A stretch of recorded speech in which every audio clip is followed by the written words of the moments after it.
Ladies and gentlemen, and this is why war in Ukraine is causing apocalyptic famine by the channel RealLifeLore. Oh, fucking hell. Great. So, lots of countries are facing famine. RealLifeLore is a fucking awesome channel. Recently, this channel has been covering great detailed topics about especially ongoing conflict, which is a whole series he's doing, I guess, on Curiosity Stream, which I definitely want to check it out.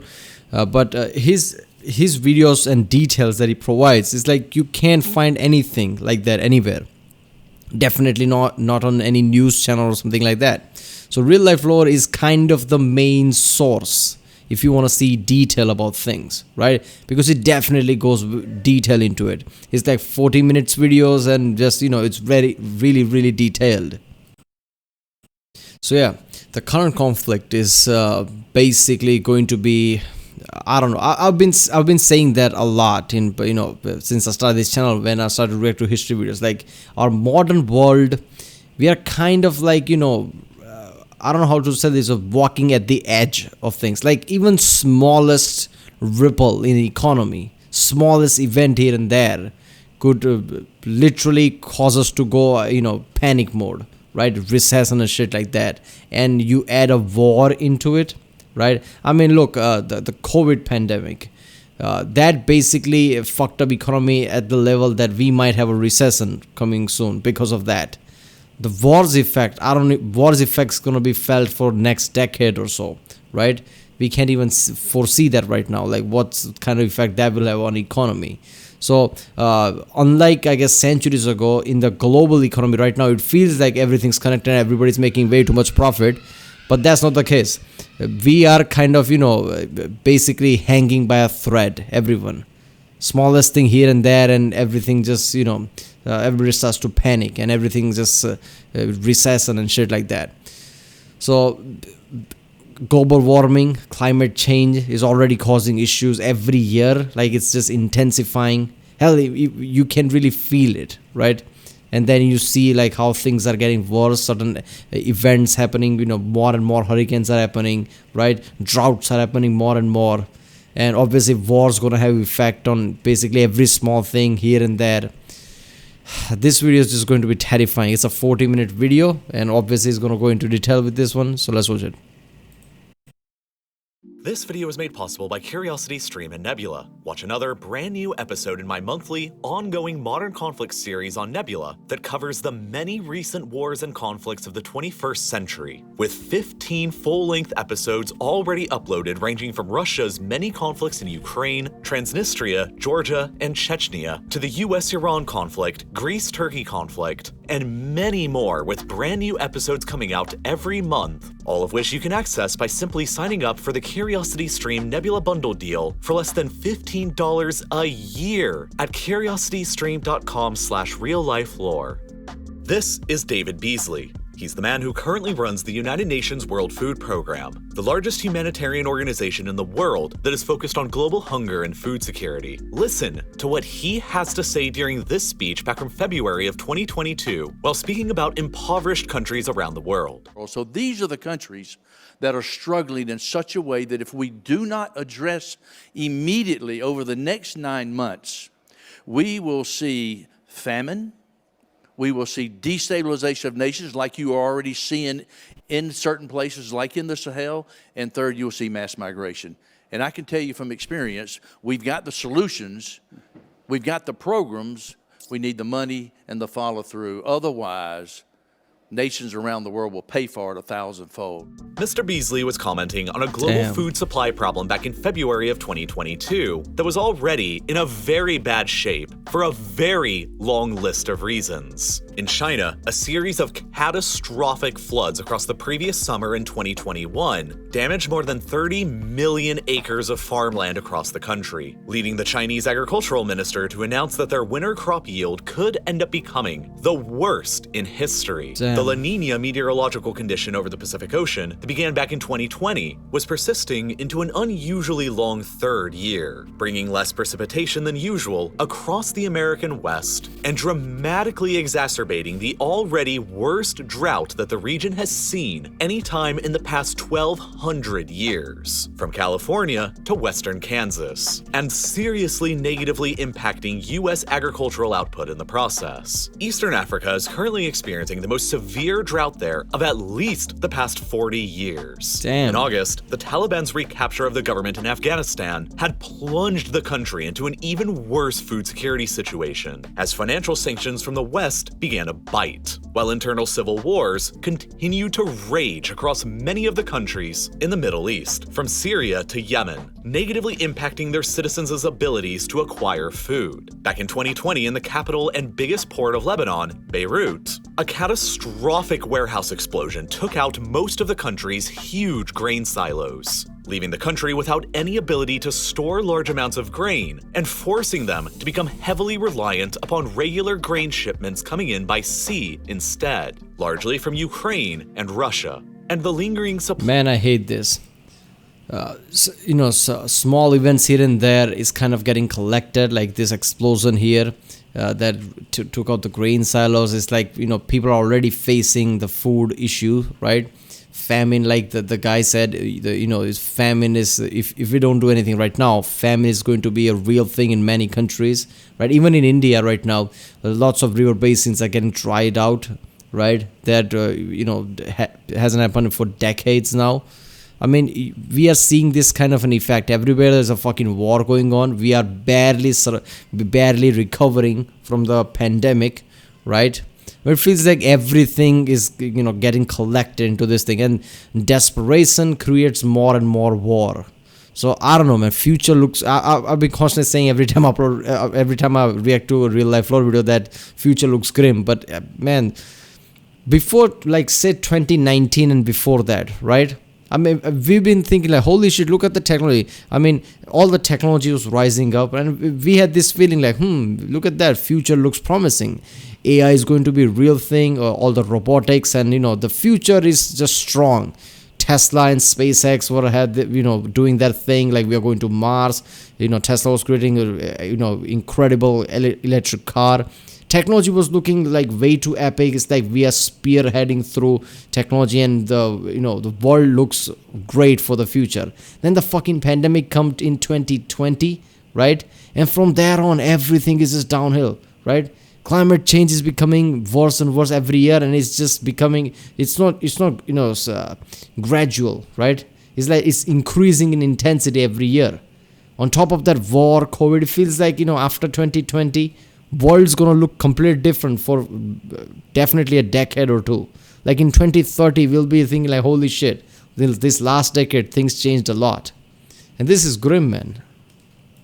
Supply chain bottlenecks of the COVID-19 pandemic were still hampering the world's ability to ship products, including food. Largely because of all these issues, the numbers of people around the world whose access to food is so poor that it directly threatens their livelihood increased by nearly 80% over just the past 5 years, from 108 million people to 193 million. So, as you can see, the global supply chain of food was already under a lot of stress when Mr. Beasley publicly announced his warnings of famine, instability, and mass migrations around the world over the next 9 months at the Munich Security Conference on the 18th of February, 2022. And then, just 6 days after those warnings were made, Vladimir Putin ordered nearly 200,000 Russian soldiers to invade Ukraine. And the global... I mean, we are just recovering from COVID, man.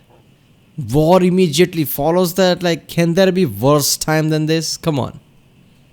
Food situation immediately went from bad to absolutely catastrophic. Before the invasion began, Ukraine was among the world's most significant agricultural powerhouses, ranking 5th in global wheat exports, 3rd in barley exports, 3rd in corn exports, and 1st in oilseed exports. Blessed with an abundance of some of the richest and most fertile black soils found anywhere in the world, across the vast Eurasian steppe that spans throughout southern Ukraine and Russia, these two countries have been among the world's top agricultural powerhouses for hundreds of years.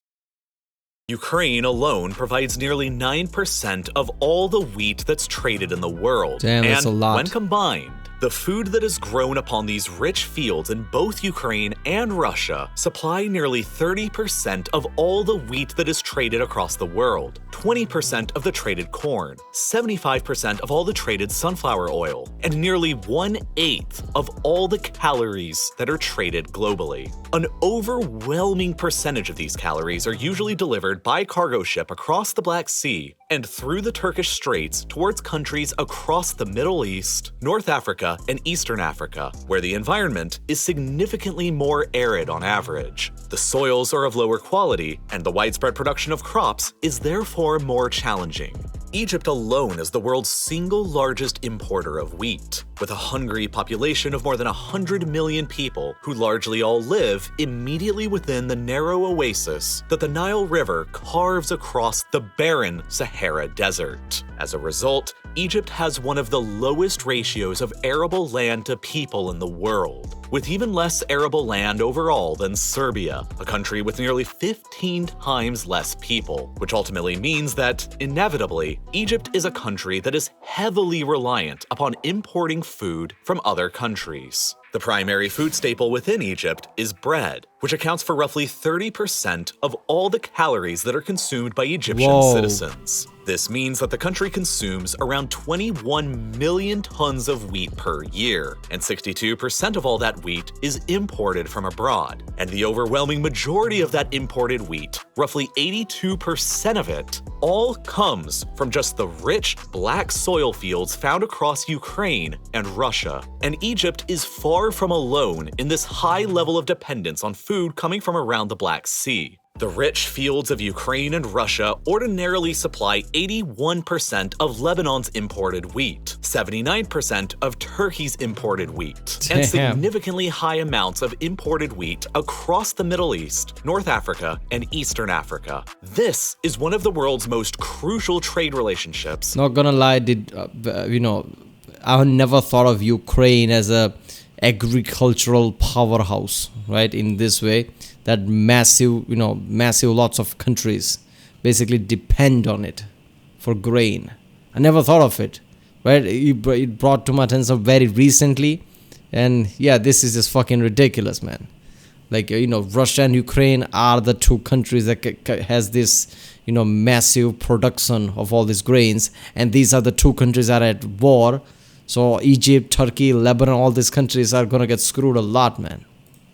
That is entirely defined by geography. And it is very difficult for any of these countries who receive large amounts of Black Sea grains to find economic alternative suppliers. Other rich and fertile agricultural areas in the world like Western Europe, Canada, the United States, Brazil, India, or China are all significantly further away and have their own geographically determined trade routes already going on. And so, sending any grains from these regions to the Middle East or North Africa would consequently take longer and be more expensive when compared with the closer by fields of Ukraine and Russia. Within Ukraine itself, these were the provinces that produced the most of that hugely important food supply that fed some 400 million people around the world in the years immediately prior to the invasion, heavily concentrated within the southeast, central south, and western portions of the country. However, these are largely the exact same areas of the country that have seen the most intense levels of fighting since the Russians invaded back in February. At present, nearly 1/3 of Ukraine's rich farmland is either directly beneath Russian military occupation or has been bombed or mined so severely that it's no longer considered safe for farming. And so to say that the war has I didn't even thought of that, man. Bombing, goddamn.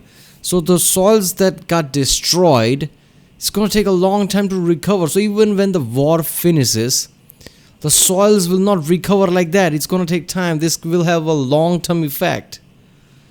Damn.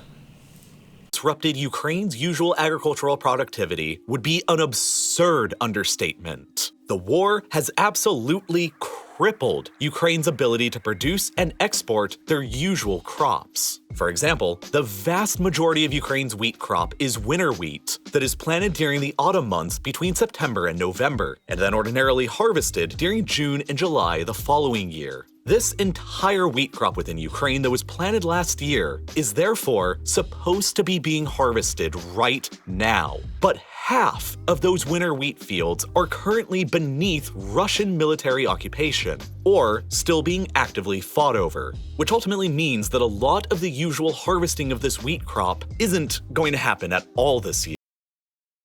And then, only to make matters even more severe, even if the Ukrainian farmers were somehow miraculously capable of harvesting all of their crops this year, they simply don't really have anywhere to store it because all of Ukraine's grain silos are nearing maximum capacity, since they're still storing an enormous amount of grain from the previous harvest from before the war began. Some 25 million tons of grain, the majority of it corn, is still stuck within the grain silos around the port of Odessa in the southwest. Ukraine's primary export hub where, ordinarily, some 98% of Ukrainians' exported grains are shipped from out towards global markets. However, in combination with the military occupation and fighting over much of Ukraine's agricultural land in the southeast and central south, the Russian Navy has been actively blockading the remaining Ukrainian coastline, still under Ukrainian government control in the southwest, that includes the all-important port of Odessa. And the Russians right now aren't letting anything through it. In addition to that, fearful of an eventual Russian D-Day style. What I don't understand is how they are going to justify that, right? Their justification is special military operations, defending certain people there. I don't know, whatever their claim is. How are they going to defend? Like, we're not going to let any shipment out of there. What does, how does blocking shipment is going to do anything? Right? Is it just basically like we are stopping the money flow to the Ukraine so we can win this war or something? Is that their excuse? But what about the other countries that rely on it? Right? I mean, there is no pressure from these countries to Russia, right? I guess Russia at this point, like, we don't care about any other pressure. We are at war and we are going to do everything in our power basically to stop Ukraine from fighting this war basically. So stop any money that flows in it. So they're just blocking all the transport, everything. So basically smaller people, right? Smaller countries, are also going to get roped into this one and going to have famine, basically going to starve. Holy shit. Butterfly effect is really fucked up.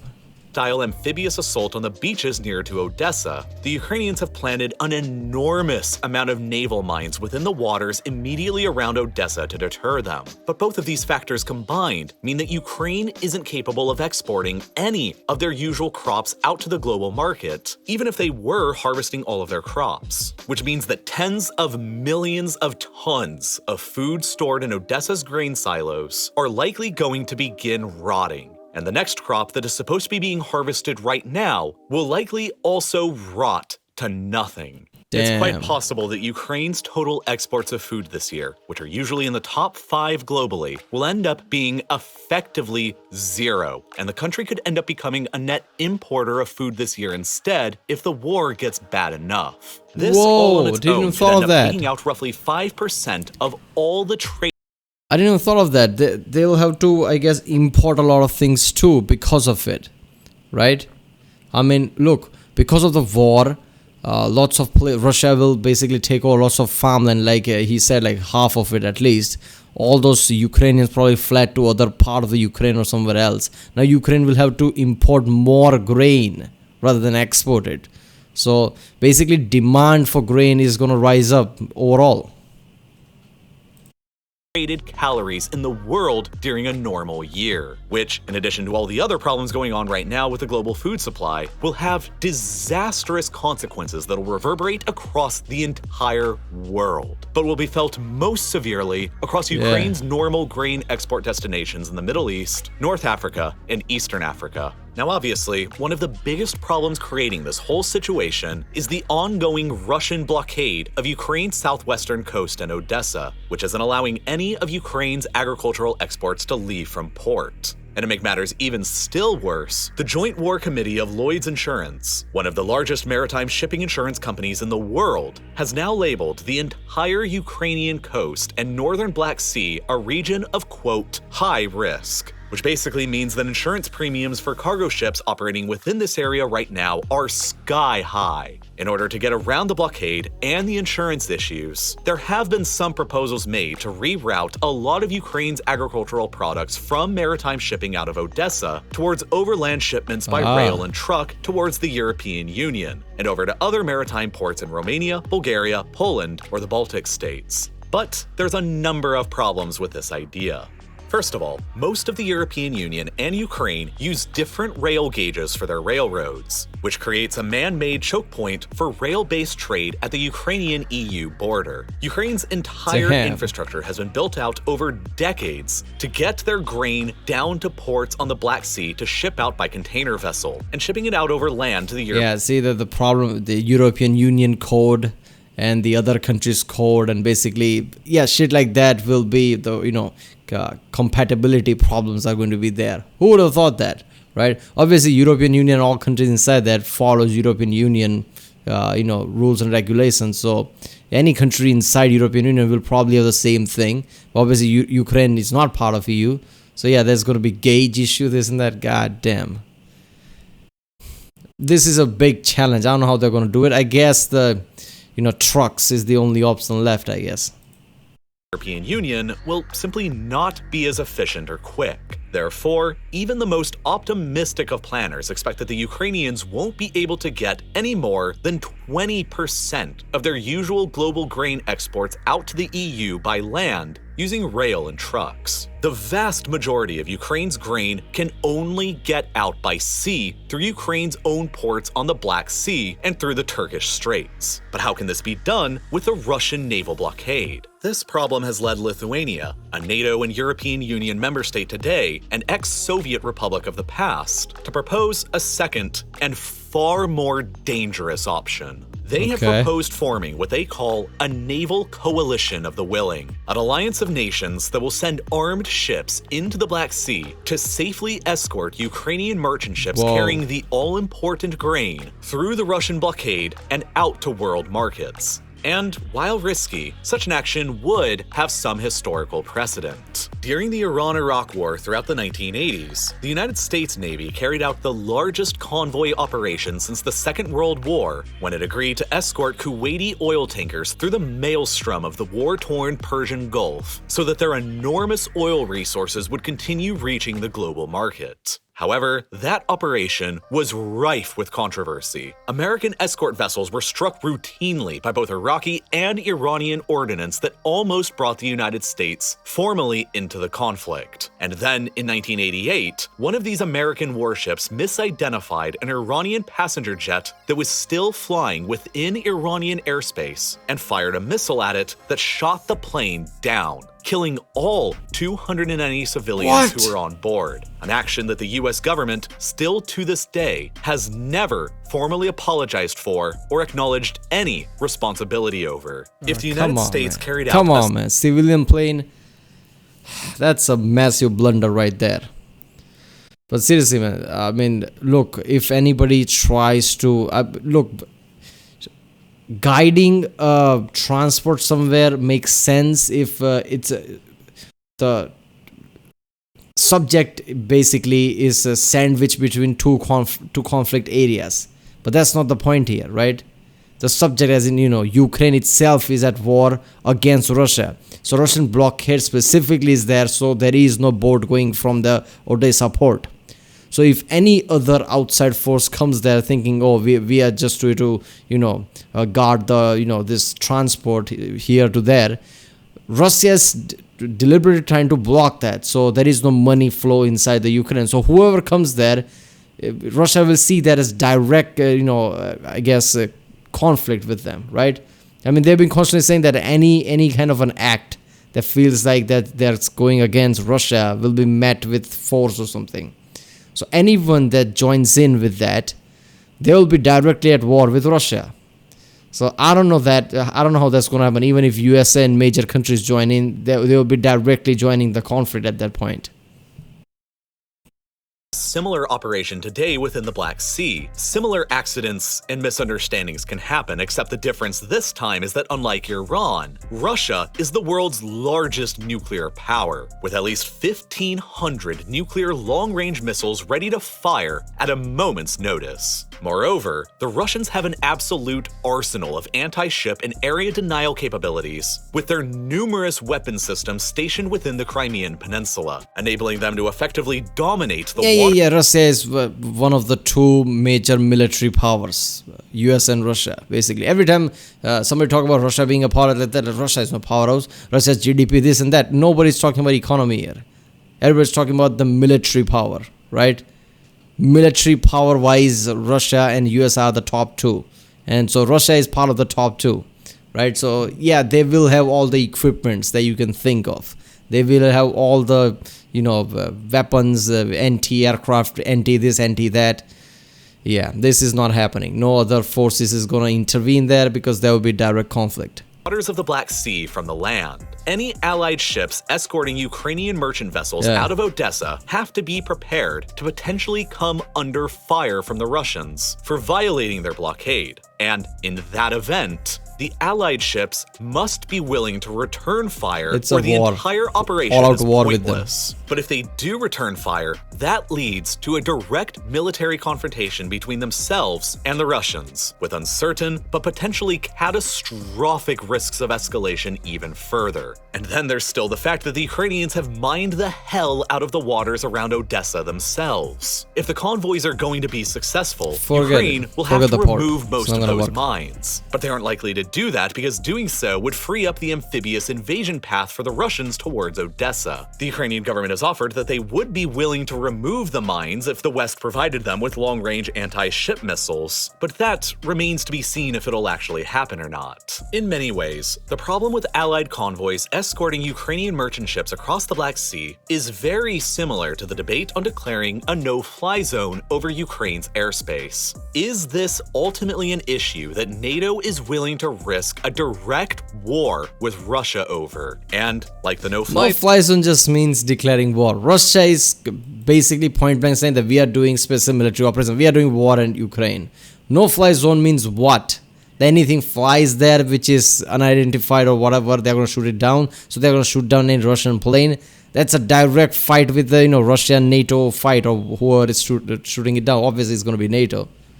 So NATO is not trying to get involved directly with this conflict. They're just supplying equipment. So of course they're not going to do the no-fly zone or anything that would basically go into direct conflict. Zone, the answer so far has been a resounding no. And moreover, even if they did agree to help out by sending in the armed convoys, the West is severely limited in their legal abilities to send warships into the Black Sea because of Turkey's own control over the Dardanelles and the Bosphorus. The strategic gates between the Mediterranean and Black Seas that they have controlled for centuries, and through which access is highly regulated by the 1936-era treaty known as the Montreux Convention. Under that treaty, Turkey is enabled to control the passage of warships through the straits during times of war. And so on the 28th of February, just 4 days after the Russians invaded Ukraine, the Turks invoked Article 19 of the Montreux Convention, which blocked the passage of all warships through the straits that belonged to belligerent states, which, for the moment, has most severely affected the Russians. On the 14th of April, Ukrainian forces fired 2 anti-ship missiles that struck the flagship of the Russian Black Sea Fleet, the Moskva, which led to its sinking shortly afterwards. This was a moment of immense historical significance, because it marked not only the largest warship ever sunk during wartime since the Second World War, but also the first time that the Russian Navy itself had lost a flagship in over a century since the Russo-Japanese War of 1905. And because of the Turks' invocation of Article 19, the Russians are presently legally prohibited from sending in any replacements for the Moskva or any other naval casualties they suffer into the Black Sea. And so they directly declared war on Ukraine. Do you really think they're going to care about the legality of things at this point? You think they can't spin things around? and make sure that show that how the other side was the enemy and this and that, and just basically go around the legal issue. So their losses there are effectively irreplaceable right now. This is an obvious blow to Moscow, but Turkey has been playing both sides of this conflict since the very beginning. The Turks have informally requested that all other countries not send any warships into the Black Sea as well. And while it hasn't happened yet, Turkey is theoretically enabled under Article 21 of the Montreux Convention to officially completely shut down their gates into the Black Sea to all nations' warships if their government only claims threats of imminent danger and war. Turkey effectively possesses the legal right to deny Allied convoys into the Black Sea if they felt like it. And even if they didn't, the Montreux Convention also restricts the numbers of warships that non-Black Sea coastal states may send into the Black Sea anyway, and how long they're allowed to stay there. And thus, even if Turkey was on board with the whole convoy operation, NATO allies from outside of the Black Sea, like the United States or United Kingdom, would have to frequently rotate their own ships in and out of it. On the other hand, the Turkish Navy itself isn't bound by any of these legal restrictions through their own gates, which is why many have called for the Turks to be the ones to lead the convoy operation in Ukraine. But despite being a member state of NATO, it's usually quite difficult to predict in which direction Turkey's present government will go during a crisis like this. Yeah, come on. Seriously, Turkey's not gonna do shit. Turkey's not gonna go and first like, okay, I'll do this, I'll go against the Russian completely. I'm gonna be the center of that attention, then I'm gonna do that. So yeah, that's not happening, right? So only option left is the ground base. So basically at the ground base they can only supply 20%, so 80% will go bad. And we'll have to, holy shit, that's a lot of grain, man. Food, food wastage at this level, holy shit. I mean, people are already facing a lot of problems in this sector, right? Famine is the famine basically in lots of, poor places are imminent. And obviously that guy from, UN said that before the war. And now all this shit, God, I mean, next 3-4 years, who knows what's going to happen. It's just fucked up. All right, I'll do the second part tomorrow. I guess it's already 30-minute mark. Hour or so long video. People's retention is not there. So I'll do this 2-part thing, right? If I make an hour video, after 30 or so minutes, most people just start to get tuned off, right? So I always try to not make more than 30-minute videos. So yeah, all right, I'll see you next time.